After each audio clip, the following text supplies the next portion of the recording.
Je vous invite à lire un texte que nous trouvons dans le livre du prophète Jérémie, parce que je vais ce matin parler de ce prophète. Est-ce que vous allez souvent lire Jérémie? Je ne pense pas, hein? Si vous me dites « oui, j'y vais tous les jours », non.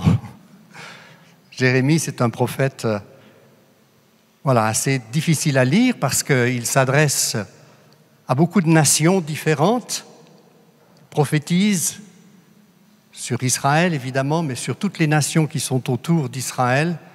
Et c'est vrai que pour nous, ça ne nous concerne pas vraiment, nous qui sommes dans la Nouvelle Alliance.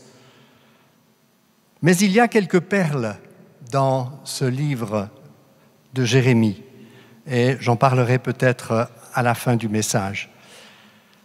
Nous lisons d'abord au chapitre 1er les versets 1 à 10 qui nous parlent de l'appel de Jérémie. Parole de Jérémie, fils de Hilkiaou, l'un des sacrificateurs d'Anatoth dans le pays de Benjamin. La parole de l'Éternel lui fut adressée au temps de Josias, fils d'Amon, roi de Juda, la 13e année de son règne. Il en fut ainsi au temps de Jéhoïakim, fils de Josias, roi de Juda, jusqu'à la fin de la 11e année de Sédécias, fils de Josias, roi de Juda, jusqu'à la déportation de Jérusalem au 5e mois de l'an 586 avant Jésus-Christ. La parole de l'Éternel me fut adressée en ces mots. « Avant que je ne te forme dans le ventre de ta mère, je te connaissais, et avant que tu ne sortes de son sein, je t'avais consacré, je t'avais établi prophète pour les nations. » Je répondis, « Ah, Seigneur éternel, je ne sais point parler, car je suis un jeune garçon. » Et l'Éternel me dit, « Ne dis pas, je suis un jeune garçon, car tu iras vers tous ceux contre qui je t'enverrai, et tu déclareras tout ce que je t'ordonnerai. Ne les crains pas, car je suis avec toi pour te délivrer, oracle de l'Éternel. » Puis l'Éternel étendit la main et toucha ma bouche, et l'Éternel me dit, « Voici que je mets mes paroles dans ta bouche. Regarde, je t'établis aujourd'hui sur les nations et contre les royaumes pour que tu arraches et que tu abattes, pour que tu fasses périr et que tu détruises, pour que tu bâtisses et que tu plantes. » Les versets 17 et 19 ensuite. « Et toi, mets une ceinture à tes reins, lève-toi et déclare-le tout ce que je t'ordonnerai. Ne tremble pas en leur présence, de peur que je ne te fasse trembler devant eux. Voici que je t'établis en ce jour sur tout le pays comme une ville forte, une colonne de fer, des murs de bronze contre les rois de Juda, contre ses ministres, contre ses sacrificateurs et contre le peuple du pays. Ils te feront la guerre, mais ils ne l'emporteront pas sur toi, car je suis avec toi pour te délivrer, oracle de l'Éternel. » Quel appel! Quel appel sur cette vie, sur ce jeune garçon. On pense qu'il devait avoir 18 ans lorsque le Seigneur l'a appelé, ce qui est effectivement très jeune pour exercer un ministère de cette envergure et pour délivrer un tel message de la part de l'Éternel. Jérémie a prophétisé à la fin du royaume de Juda, annonçant sans répit le terrible châtiment de Dieu à un peuple enfoncé dans l'idolâtrie, ne se souciant pas de la justice sociale et vivant dans la corruption. En fin de compte, Jérémie a assisté, impuissant, à la déportation du peuple d'Israël et à la destruction de Jérusalem en 586 avant Jésus-Christ. Ces appels incessants à revenir à l'Éternel sont restés lettre morte. Le peuple ne s'est pas converti, ne l'a pas écouté et n'a pas voulu entendre son message. On comprend pourquoi l'Éternel lui a fait de telles promesses au verset 18 et 19 du premier chapitre. « Voici, je t'établis en ce jour sur tout le pays comme une ville forte, une colonne de fer, des murs de bronze contre les rois de Juda, contre ses ministres, contre ses sacrificateurs et contre le peuple du pays. Ils te feront la guerre, mais ils ne l'emporteront pas sur toi, car je suis avec toi pour te délivrer, lui avait promis le Seigneur. » Il a fallu que Jérémie soit blindé face à toute l'opposition endurée, méprisé, combattu, jeté à un certain moment dans une citerne vaseuse, en proie à une lutte contre les faux prophètes. Jérémie a enduré une persécution constante pendant son ministère. Quels enseignements pouvons-nous tirer de sa vie ? On peut tout d'abord dire qu'il a eu une expérience prophétique exceptionnelle. Et Jérémie n'a pas choisi sa vocation. Chapitre 1, verset 5 nous dit très clairement que Dieu lui dit « Avant que je ne te forme dans le ventre de ta mère, je te connaissais, et avant que tu ne sortes de son sein, je t'avais consacré, je t'avais établi prophète pour les nations. » Donc, Jérémie n'a pas choisi sa vocation. Dieu l'avait mise à part dès le sein de sa mère. Ensuite, au verset 9 du premier chapitre, on voit qu'il y a un geste de la part de l'Éternel qui touche sa bouche lors de son appel, et cela est bien le signe que cette parole prophétique qu'il va délivrer ne vient pas de lui. C'est vraiment la parole que l'Éternel a placée dans sa bouche. Cette parole a d'ailleurs été souvent l'occasion d'une souffrance pour lui. Ce n'était pas évident pour Jérémie de délivrer un tel message annonçant la destruction de Jérusalem, la déportation du peuple. Donc, cette parole a été l'occasion d'une souffrance pour lui. Et on lit au chapitre 4 et les versets 19 à 21, « Mes entrailles, je souffre de toutes les fibres de mon cœur. Mon cœur frémit, je ne puis me taire, car tu entends, mon âme, le son du corps, la clameur guerrière. On annonce désastre sur désastre, car tout le pays est dévasté. Soudain, mes tentes sont dévastées, tout à coup, mes abris de toile, en un instant. Jusqu'à quand verrai-je, etc., et entendrai-je. » Voilà. Cette parole a été pour Jérémie l'occasion d'une souffrance. Il a voulu, on lit encore, au chapitre 8, quelques versets concernant cette parole qui a été une souffrance pour lui. Je voudrais surmonter mon tourment. Mon cœur souffre au-dedans de moi. Voici que les cris plaintifs de la fille de mon peuple viennent d'une terre lointaine. L'Éternel n'est-il plus à Sion? N'a-t-elle plus son roi au milieu d'elle? Pourquoi m'ont-ils irrité par leurs statuts, par des vanités étrangères? La moisson est passée, l'été est fini, et nous ne sommes pas sauvés. Je suis brisé par la blessure de la fille de mon peuple. Je suis sombre.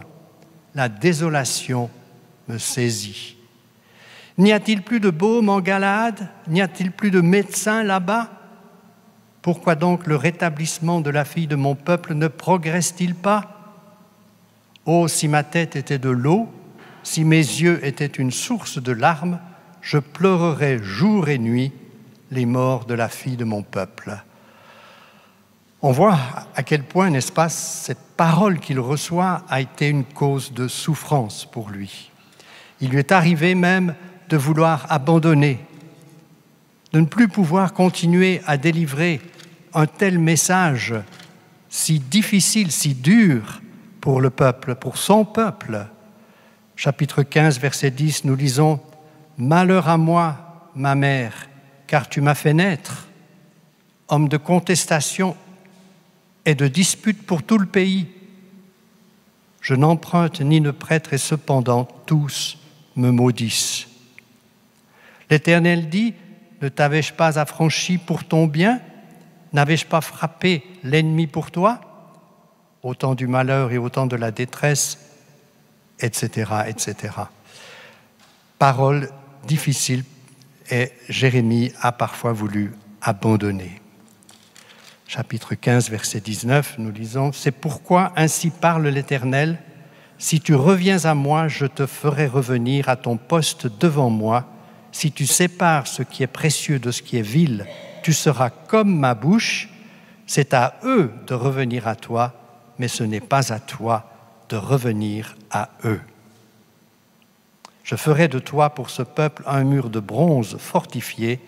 Ils te feront la guerre, mais ils ne l'emporteront pas sur toi, car je suis avec toi pour te sauver et te délivrer.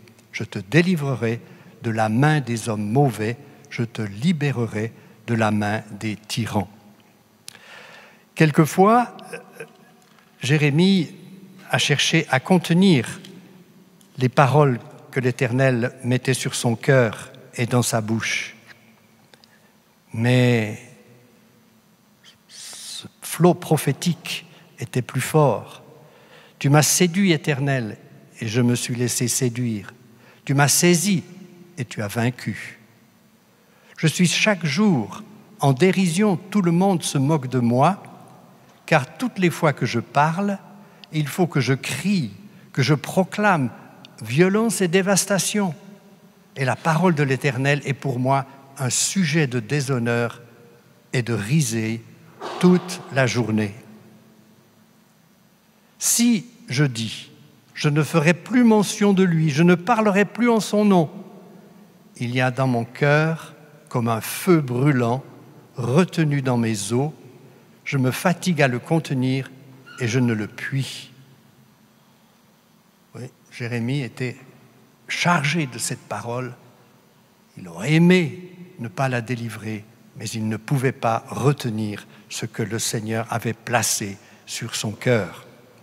Je crois qu'en lisant ces textes où on voit à quel point la parole prophétique est forte en Jérémie, je crois qu'on ne peut pas imaginer une conscience plus forte d'être inspiré par une parole qui est venue d'ailleurs. Jérémie ne pouvait pas dire ces choses sans que cette parole qu'il délivrait ne vienne de la part du Seigneur.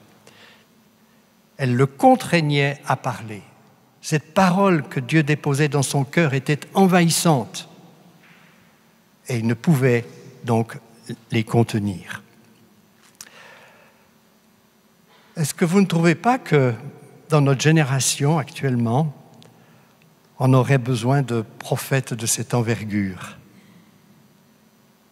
Des hommes ou des femmes mus par une parole forte de la part de Dieu. Ces hommes et ces femmes qui avertissent l'Église afin qu'elle se prépare pour le retour de Jésus. Malheureusement, aujourd'hui, on sait qu'au nom de la tolérance, il n'y a plus beaucoup de repères dans notre société.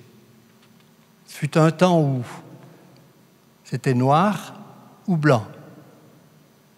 Puis aujourd'hui, c'est gris.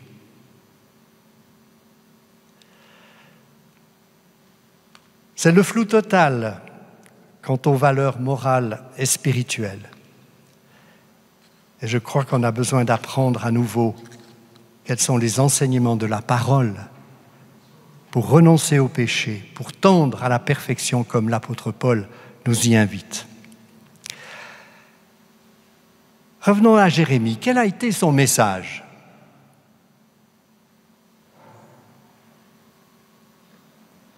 premier message de Jérémie, ce qu'il nous montre, c'est un constat.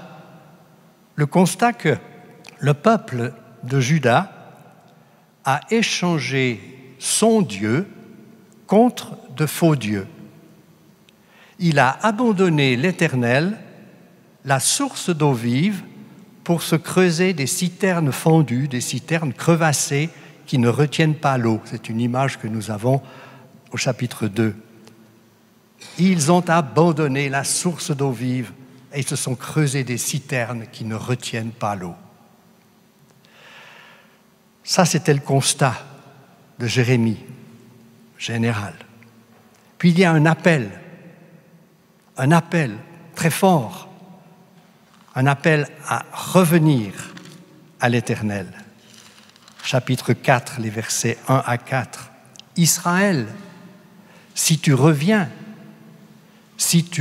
à moi, oracle de l'Éternel, si tu ôtes tes abominations de ma présence, si tu ne vagabondes plus, si tu jures l'Éternel est vivant, avec vérité, avec droiture et justice, alors les nations se diront bénies en lui et tireront de lui leur louange. Car ainsi parle l'Éternel aux hommes de Juda et à Jérusalem, défrichez-vous un champ nouveau et ne semez pas parmi les chardons. L'appel à revenir à l'Éternel. Ça a été un appel constant dans le message que Jérémie a délivré au peuple d'Israël. Jérémie a aussi annoncé les châtiments qui attendaient Israël. Et comme je l'ai déjà dit, ce n'était pas évident pour Jérémie de délivrer un tel message. Si je me présentais devant vous ce matin et que je vous annonce les pires tribulations en vous disant « d'ici une semaine, le monde sera fini, la guerre interviendra dans le monde entier, il y aura la guerre nucléaire, etc. » ce serait un prophète terrible de châtiment, quelque chose d'inimaginable. Mais Jérémie a annoncé des choses qui paraissaient pour le peuple incroyables, inimaginables. L'annonce de l'invasion ennemie. L'invasion de Nebuchadnezzar, l'invasion de Babylone, l'invasion de ces armées étrangères, ennemies, qui vont fondre sur Israël, qui vont détruire Jérusalem.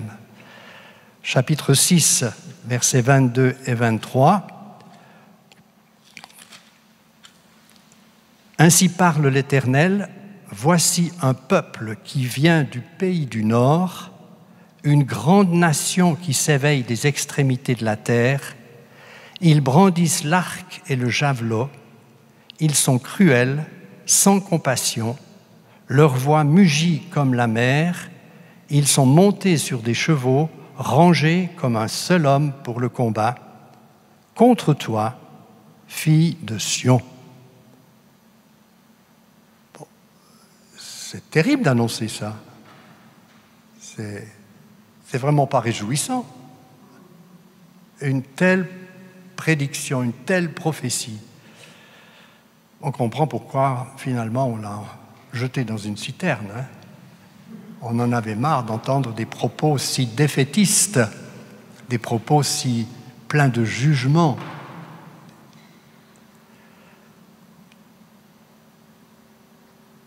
Ça, c'était une des annonces de Jérémie, l'annonce de l'invasion ennemie. Mais il n'y a pas eu que ça. Il n'y a pas eu que ces annonces terribles, destructrices. Non, Jérémie a annoncé de bonnes choses également. Et ça, il faut qu'on le retienne. Parce qu'après avoir annoncé la déportation, l'invasion ennemie, etc., il annoncera également, alors, plus tard, au chapitre 31, il annoncera le grand retour du peuple après la déportation. Chapitre 31, les versets 12 et 13, où il est dit « Ils viendront et triompheront sur les hauteurs de Sion, ils afflueront vers les biens de l'Éternel, le blé, le vin nouveau, l'huile, le petit et le gros bétail. Leur âme sera comme un jardin arrosé, et ils n'éprouveront plus de panique. Alors la Vierge se réjouira à la danse, les jeunes hommes et les vieillards également. Je changerai leur deuil en allégresse, en gaieté, et je les consolerai, je les réjouirai après leur tourment. Je rassasierai de graisse la personne des sacrificateurs, et mon peuple se rassasiera de mes biens. » Donc, Jérémie annonce le retour du peuple après la déportation et la bénédiction qui revient sur Israël. Et puis l'autre grande annonce de Jérémie, c'est l'annonce de la nouvelle alliance. Ça, c'est certainement la plus grande annonce de Jérémie. Quand il annonce « Voici que les jours viennent, oracle de l'Éternel, où je conclurai avec la maison d'Israël et la maison de Juda une alliance nouvelle. » Il annonce l'annonce nouvelle, non comme l'alliance que j'ai conclue avec leur père le jour où je les ai saisis par la main pour les faire sortir du pays d'Égypte, alliance qu'ils ont rompue, quoique je sois leur maître, mais voici l'alliance que je conclurai avec la maison d'Israël. Après ces jours-là, je mettrai ma loi au-dedans d'eux, je l'écrirai sur leur cœur, je serai leur Dieu et ils seront mon peuple.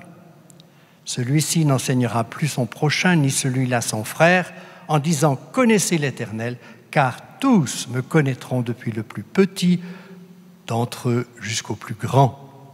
Car je pardonnerai leurs fautes et je ne me souviendrai plus de leurs péchés. C'est pas beau cela, hein? Je pardonnerai leurs fautes, je ne me souviendrai plus de leurs péchés. C'est l'annonce de la nouvelle alliance.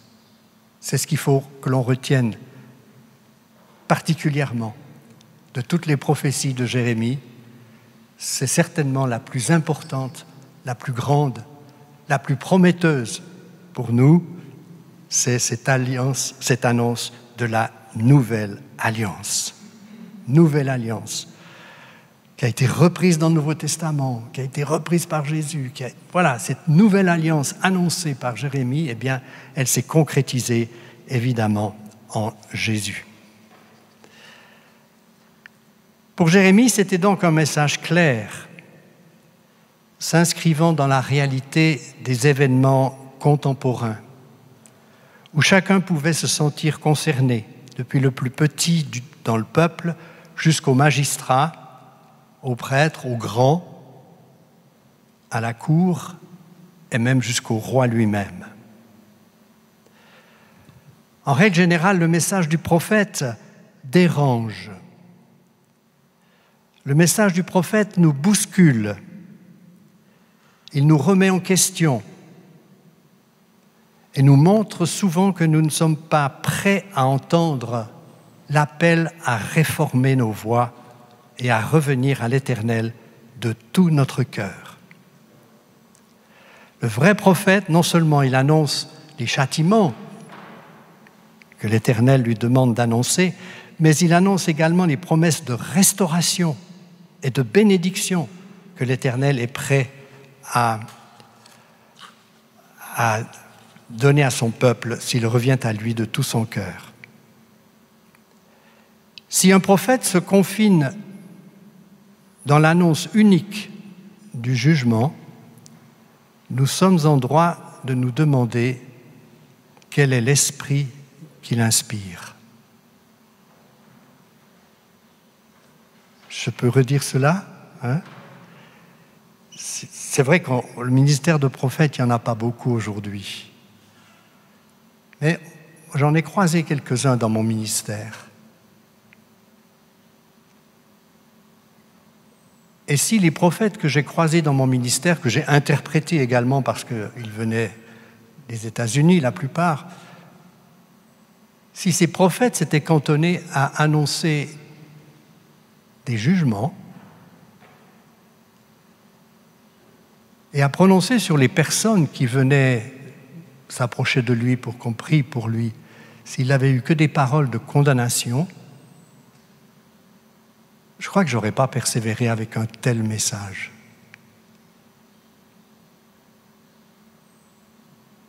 Ce n'est pas le rôle unique du prophète. Certes, il peut annoncer des choses difficiles, mais s'il se cantonne dans l'annonce de jugement,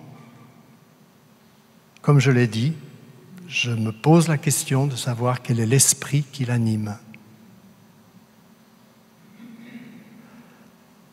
Un vrai prophète, s'il annonce le jugement, il annonce aussi la restauration.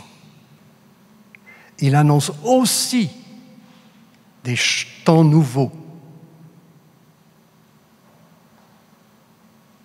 Et ça, c'est très important de le retenir. On peut déplorer aujourd'hui que dans l'Église, le ministère de prophète soit un peu oublié.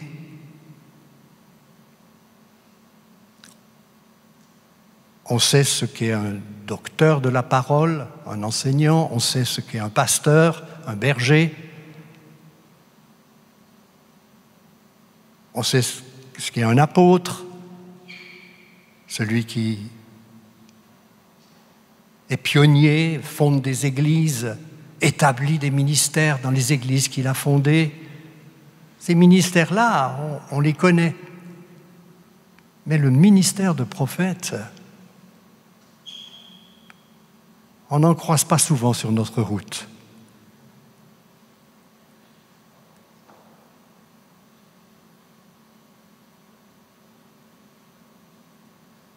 J'ai accompagné pendant de nombreuses semaines, en tant qu'interprète,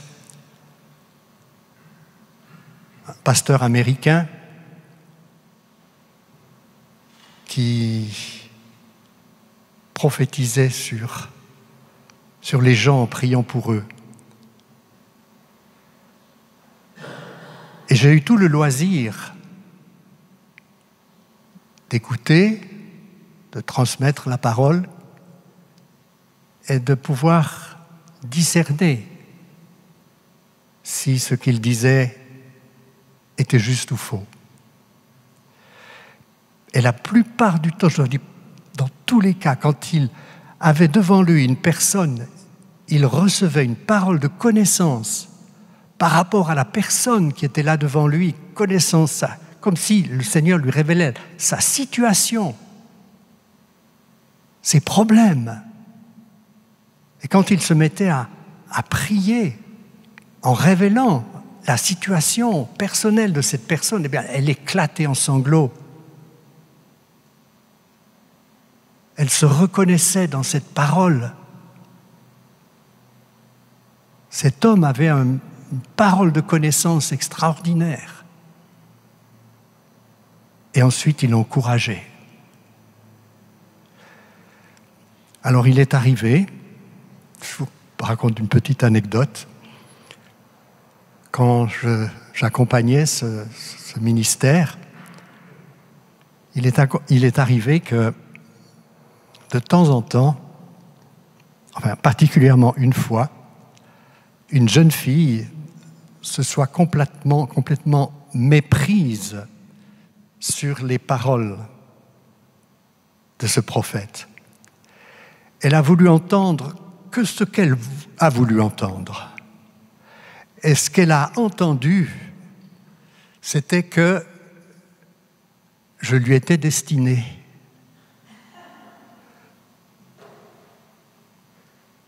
Sans jamais l'avoir vue ni connue auparavant, il n'a jamais été question de cela, mais elle, dans sa perception, elle a compris qu'elle se marierait avec moi. Ce n'est pas la faute du prophète. C'était la faute de celle qui a reçu ces paroles et qui les a interprétées à sa façon. Mais voilà, c'est des dangers qui existent aussi quand il y a ce ministère qui s'exerce dans l'Église. Donc Jérémie, pour revenir à lui, Jérémie, il m'interpelle fortement par ses appels.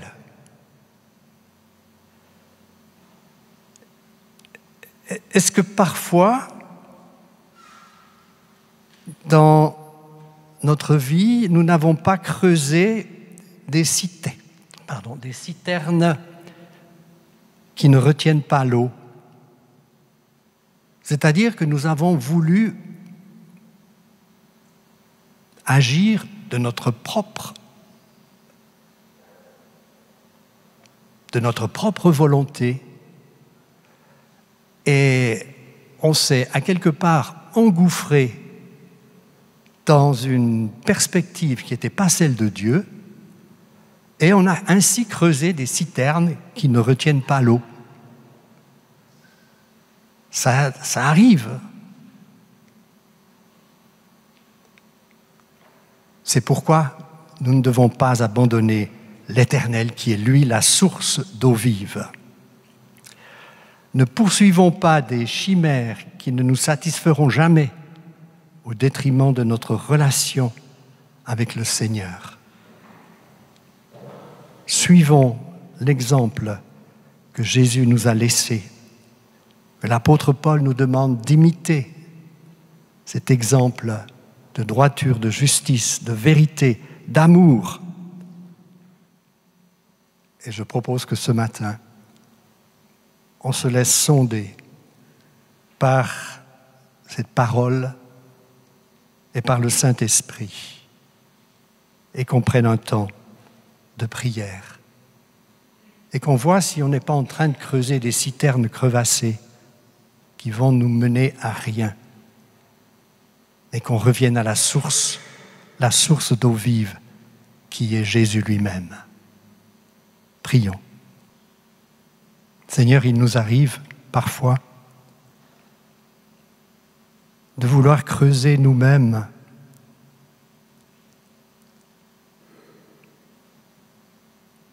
nos citernes, espérant recueillir l'eau vive que tu es,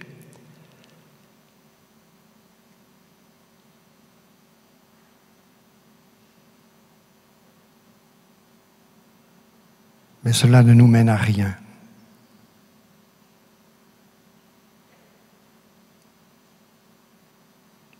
Ce sont des citernes crevassées qui ne retiennent pas l'eau. Et ce que nous voulons, Seigneur, c'est creuser un puits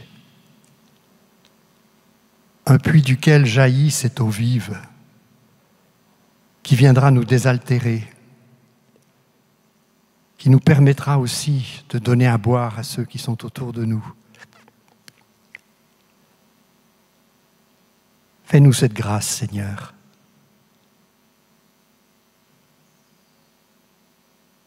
De creuser des puits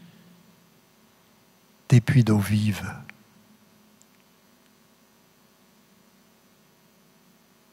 Et d'apporter à tous ceux qui nous entourent cette eau rafraîchissante de ta parole, de ton amour, de ta justice, de ta vérité. Au nom de Jésus. Amen.